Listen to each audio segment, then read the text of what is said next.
नहीं नहीं नहीं।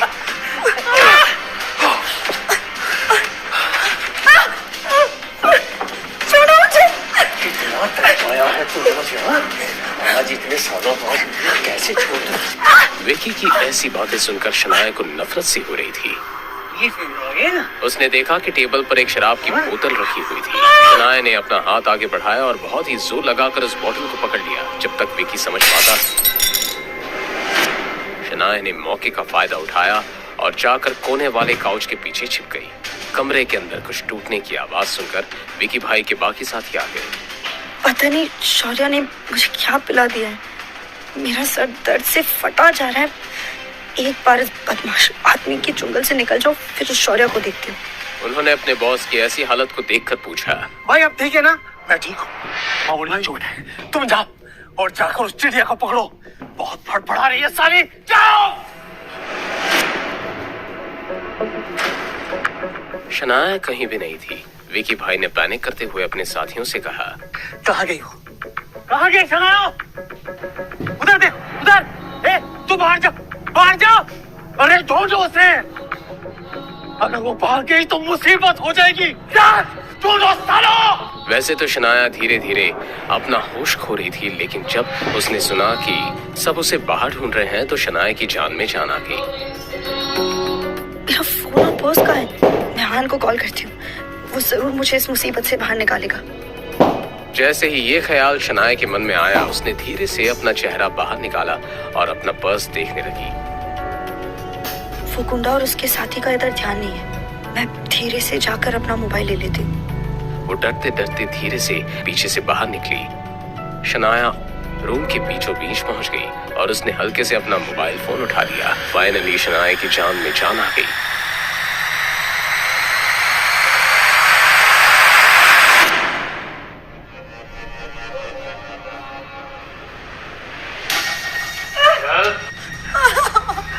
देख, तेरी वजह से मेरा इतना खून बह गया और तू कहती है मैं तुझे छोड़ दूं? अरे कैसे जाने दूं तुझे?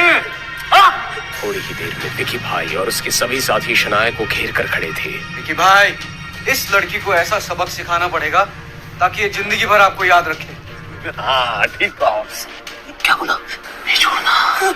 विकी ने भी इस बात पर हामी भर दी। भाई बचाओ।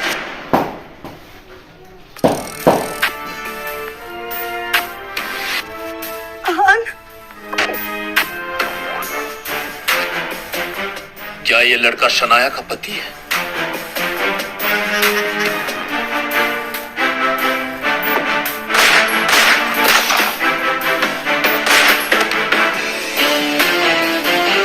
अगर तुम लड़की को लेकर जाना चाहते हो तो जाओ। अब विकी हकलाने लगा था, लेकिन ऐसे गुंडे बदमाशों पर यकीन करना गलती समझी जाती थी। मेरी बीवी को हाथ लगाने की तेरी हिम्मत कैसे हुई?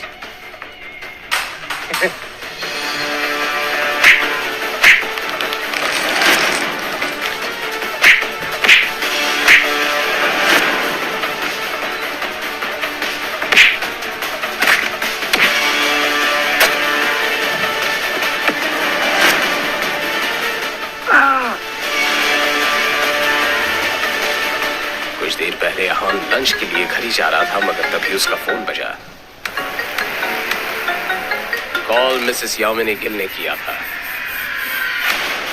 और उन्होंने आहान को बताया कि शनाया शौर्य की कॉल के बाद बाहर चली गई थी।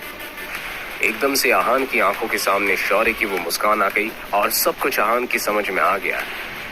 शनाया, मुझे माफ कर दीजिए, मैं सही वक्त पर नहीं आ पाया और आपकी ये हालत हो गई, लेकिन अब मैं सब ठीक कर दूंगा। आहान मुझे घर ले चलो।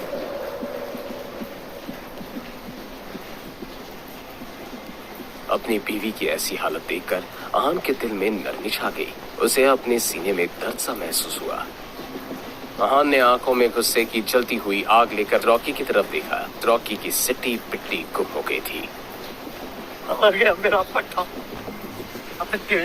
मार उसको यार। रॉकी अपने बॉस विकी भाई से कुछ कहता, उसने आहान की तरफ देखकर सवाल किया, ये मैटर सॉल्व करने के लिए हम क्या कर सकते हैं? रॉकी एक बहुत ही होशियार बॉक्सर के साथ साथ समझदार इंसान भी था। वो जानता था कि हार मान लेना ही समझदारी का काम था। इस आदमी ने अपने गंदे हाथों से मेरी बीवी को छुआ।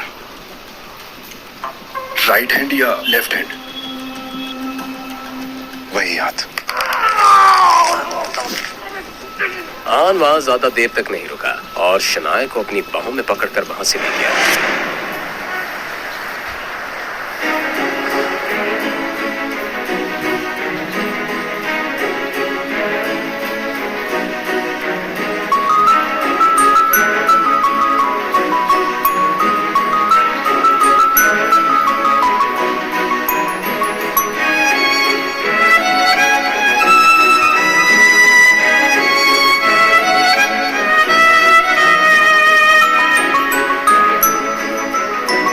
ये घड़ी हमेशा हमें अपने इस अच्छे वक्त की याद दिलाती रहे।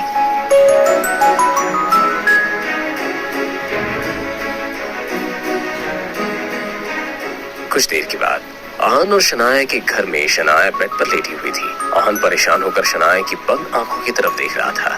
2 घंटे हो गए थे मगर अब तक शनाया को होश नहीं आया था। आहान ने घर वापस आते ही विक्रम को कहकर डॉक्टर को बुला लिया था।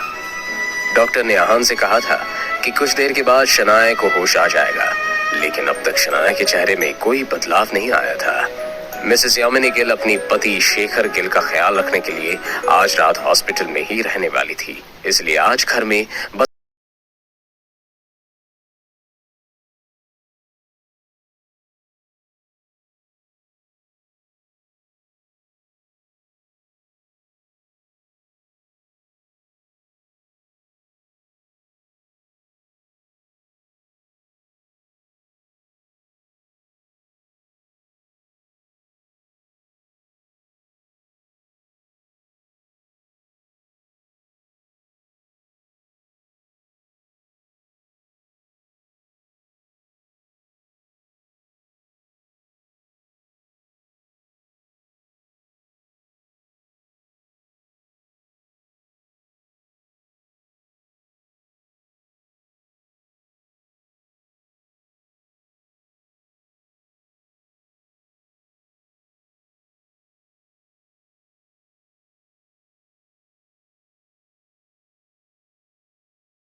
शनाया ने उसे गले लगा लिया। आहान शनाया की इस हरकत से दंग रह गया। उसने शनाया से सवाल करते हुए कहा, क्या कर रही हैं आप? क्या हुआ?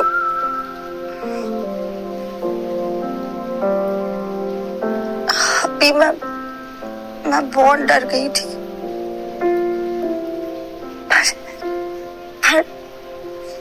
पर अब मेरे साथ है तो अब कोई डर नहीं है। अपने आखिरी शब्द कहते हुए शनाया किसी छोटी बच्ची की तरह मुस्कुरा रही थी।